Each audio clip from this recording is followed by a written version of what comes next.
जय श्री कृष्ण दोस्तों। आज हम कार्तिक मास महात्म्य का अध्याय 34 और 35 सुनेंगे। आज हमारे महात्म्य पूर्ण हो जाएंगे और आज पूर्णिमा के दिन भी हमें ब्राह्मण भोज अवश्य करना चाहिए। कार्तिक मास के स्नान का हमें पूर्ण फल प्राप्त हो जाता है यदि हम ज़्यादा से ज़्यादा दान पूजा करते हैं। मंदिर में इस दिन दीपक अवश्य जलाना चाहिए। तो बोलो विष्णु भगवान की जय। शुरू करते हैं अध्याय 34। सूत जी ने ऋषियों से कहा प्रसंग बखान 34वें अध्याय पर दया करो भगवान। ऋषियों ने पूछा, हे सूत जी, पीपल के वृक्ष की शनिवार के अलावा सप्ताह के शेष दिनों में पूजा क्यों नहीं की जाती? सूत जी बोले, हे ऋषियों, समुद्र मंथन करने से देवताओं को जो रत्न प्राप्त हुए उनमें से देवताओं ने लक्ष्मी और कौस्तुभमणि भगवान विष्णु को समर्पित कर दी थी। जब भगवान विष्णु लक्ष्मी जी से विवाह करने के लिए तैयार हुए तो लक्ष्मी जी बोली, हे प्रभु, जब तक मेरी बड़ी बहन का विवाह नहीं हो जाता तब तक मैं छोटी बहन आपसे किस प्रकार विवाह कर सकती हूँ, इसलिए आप पहले मेरी बहन का विवाह करा दो, उसके बाद आप मुझसे विवाह कीजिए। यही नियम है जो प्राचीन काल से चला आ रहा है। सूत जी ने कहा। लक्ष्मी जी के मुख से ऐसे वचन सुनकर भगवान विष्णु ने लक्ष्मी जी की बड़ी बहन का विवाह उद्दालक ऋषि के साथ संपन्न करा दिया। लक्ष्मी जी की बड़ी बहन अलक्ष्मी जी बड़ी कुरूप थी। उसका मुख बड़ा, दांत चमकते हुए, उसकी देव वृद्धा की भांति नेत्र बड़े बड़े और बाल रूखे थे। भगवान विष्णु द्वारा आग्रह किए जाने पर ऋषि उद्दालक उससे विवाह करके उसे वेद मंत्रों की ध्वनि से गूंजाते हुए अपने आश्रम ले आए। वेद ध्वनि से गूंजती हवन के पवित्र धुएं से सुगंधित उस ऋषि के सुंदर आश्रम को देखकर अलक्ष्मी को बहुत दुख हुआ। वह महर्षि उद्दालक से बोली, चूंकि इस आश्रम में वेद ध्वनि गूंज रही है इसलिए यह स्थान मेरे योग्य नहीं है, इसलिए आप मुझे यहाँ से अन्यत्र ले चले। उनकी बात सुनकर महर्षि उद्दालक बोले, तुम यहाँ क्यों नहीं रह सकती और तुम्हारे रहने योग्य अन्य कौन सा स्थान है, वह भी मुझे बताओ। अलक्ष्मी बोली, जिस स्थान पर वेद की ध्वनि होती हो, अतिथियों का आदर सत्कार किया जाता हो, यज्ञ आदि होते हो, वो ऐसे स्थान पर मैं नहीं रह सकती। जिस स्थान पर पति पत्नी आपस में प्रेम से रहते हो, पितरों के निमित्त यज्ञ होते हो, देवताओं की पूजा होती हो, उस स्थान पर भी मैं नहीं रह सकती। जिस स्थान पर वेदों की ध्वनि न हो, अतिथियों का आदर सत्कार न हो, यज्ञ न होते हो, पति पत्नी आपस में कलेश करते हो, पूज्य वृद्धों, सत्पुरुषों तथा मित्रों का अनादर होता हो, जहाँ दुराचारी, चोर, जिस स्थान पर गायों की हत्या की जाती हो, मद्यपान, ब्रह्म हत्या आदि पाप होते हो, ऐसे स्थानों पर मैं प्रसन्नतापूर्वक निवास करती हूँ। सूत जी बोले। अलक्ष्मी के मुख से इस प्रकार के वचन सुनकर उद्दालक का मन खिन्न हो गया। वह इस बात को सुनकर मौन हो गए। थोड़ी देर बाद वे बोले, ठीक है, मैं तुम्हारे लिए ऐसा स्थान ढूंढ दूंगा। जब तक मैं तुम्हारे लिए ऐसा स्थान न ढूंढ लूं तब तक तुम इसी पीपल के नीचे चुपचाप बैठी रहना। महर्षि उद्दालक उसे पीपल के वृक्ष के नीचे बैठाकर उसके रहने योग्य स्थान की खोज में निकल पड़े।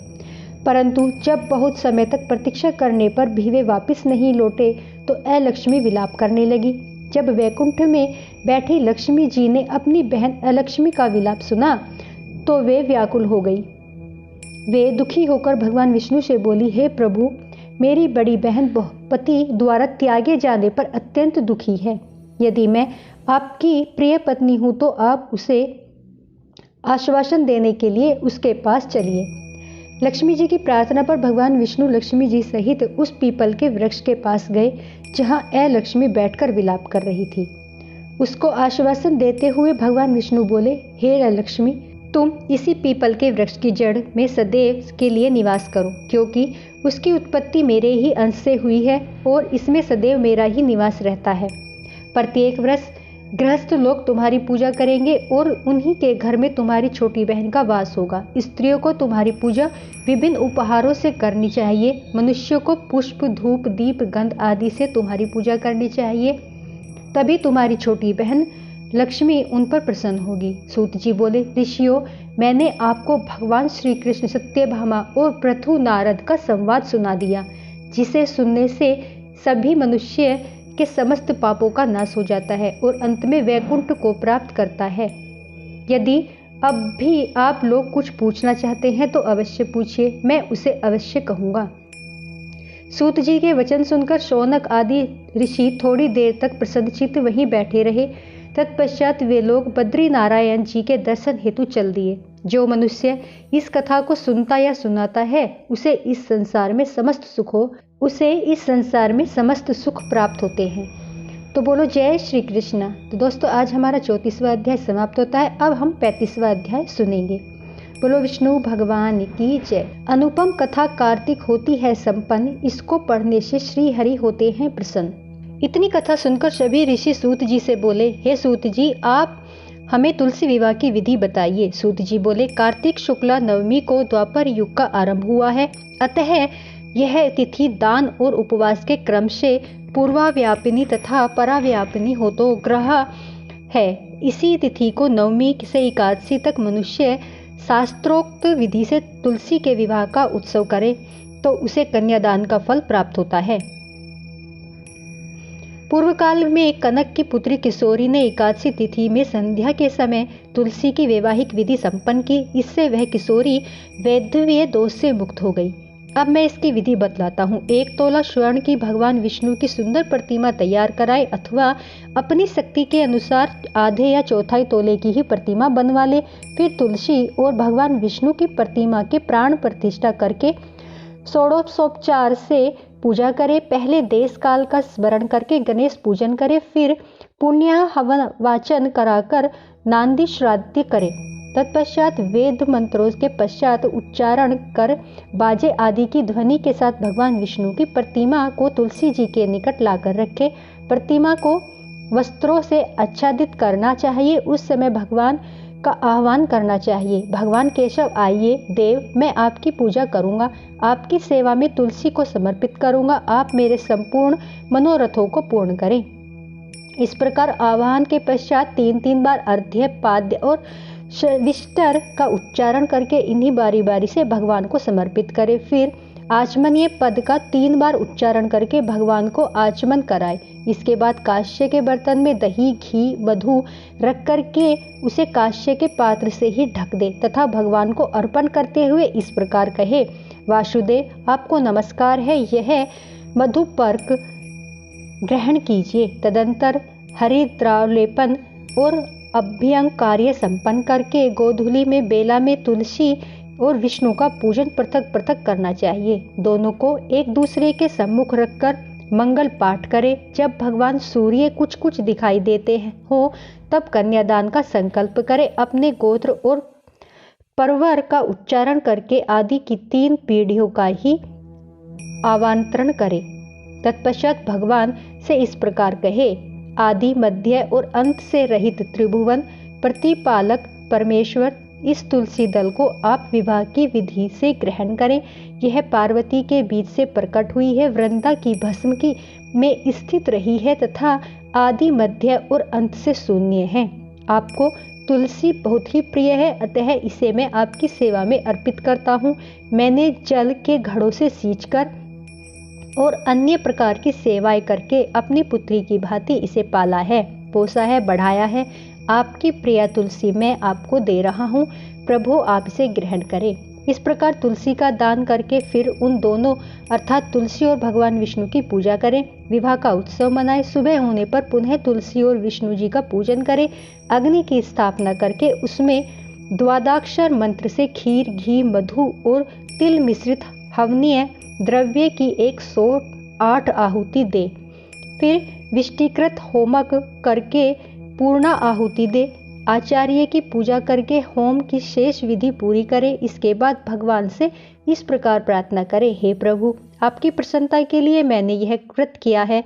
जनार्दन, इसमें जो न्यूनता हो वह आपके प्रसाद से पूर्णता को प्राप्त हो जाए। यदि द्वादशी में रेवती का 4था चरण बीत रहा हो तो उस समय पारण न करे। जो उस समय भी पारण करता है वह अपने व्रत को निष्फल कर देता है। भोजन के पश्चात तुलसी के स्वतः गलकर गिरे हुए पत्तों को खाकर मनुष्य सब पापों से मुक्त हो जाता है।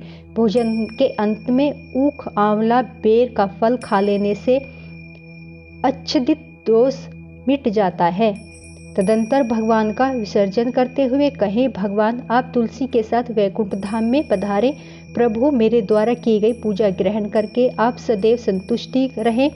इस प्रकार देवेश्वर विष्णु का विसर्जन करके मूर्ति आदि सब सामग्री आचार्य को अर्पण करें। इससे मनुष्य कृतार्थ हो जाता है। यह विधि सुनाकर सूत जी ने ऋषियों से कहा, हे ऋषियों, इस प्रकार जो मनुष्य श्रद्धा पूर्वक सत्य, शांति और संतोष को धारण करता है, भगवान विष्णु को तुलसी दल समर्पित करता है, उसके सभी पापों का नाश हो जाता है और वह संसार के सुखों को भोगकर अंत में विष्णु लोक को प्राप्त करता है। हे ऋषिवरों, यह कार्तिक महात्म्य सब रोगों और संपूर्ण पापों का नाश करने वाला है। जो मनुष्य इस महात्म्य को भक्तिपूर्वक पढ़ता है और जो सुनकर धारण करता है, वह सब पापों से मुक्त हो भगवान विष्णु के लोक को जाता है। जिसकी बुद्धि खोटी हो तथा जो श्रद्धा से हीन हो, ऐसे किसी भी मनुष्य को यह महात्म्य नहीं सुनना चाहिए। श्री कार्तिक मास महात्म्य 35वां अध्याय समाप्त होता है। तो विष्णु भगवान की जय। तो दोस्तों, आज हमारे कार्तिक मास महात्म्य समाप्त होता है। बोलो विष्णु भगवान की जय।